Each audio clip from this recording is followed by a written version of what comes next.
So in this video, I'm going to be talking about how we can use the 2D layered solution and the model assembly to help the students to visually see the answer and also to understand the key concepts of solids in contact. So we're given the question as shown. So this is the PDF I created. So the 3D graphic shows that there's a cone, and in front of a cone there is a sphere B, and to the very right of the cone lies, in plan, there lies a sphere A.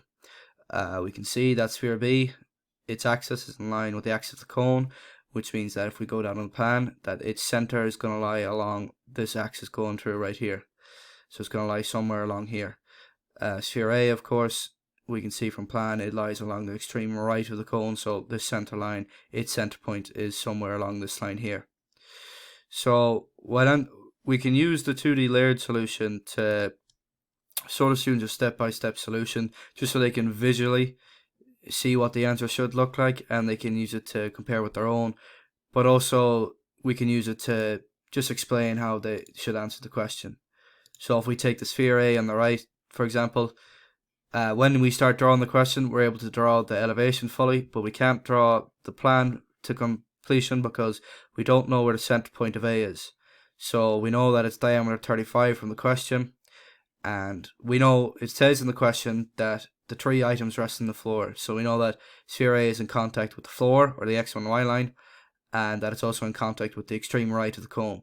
So we can use this information to find the radius of sphere A.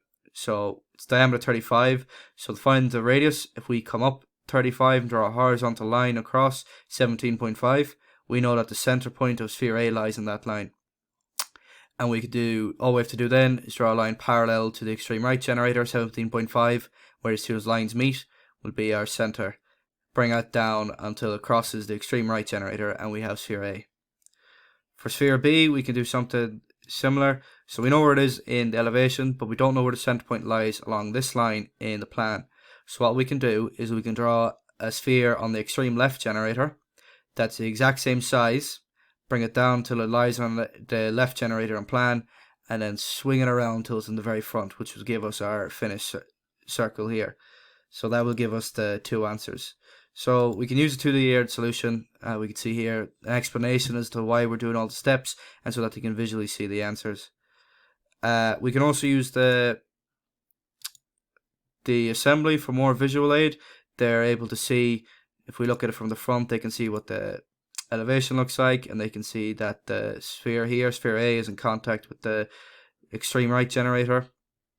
They can see the plan and how that sphere B center lies along the line of the extreme front generator, and they can see as well the hidden detail. So we can see the sphere B is going to cover some of this, so there's going to be a hidden detail in the question as well.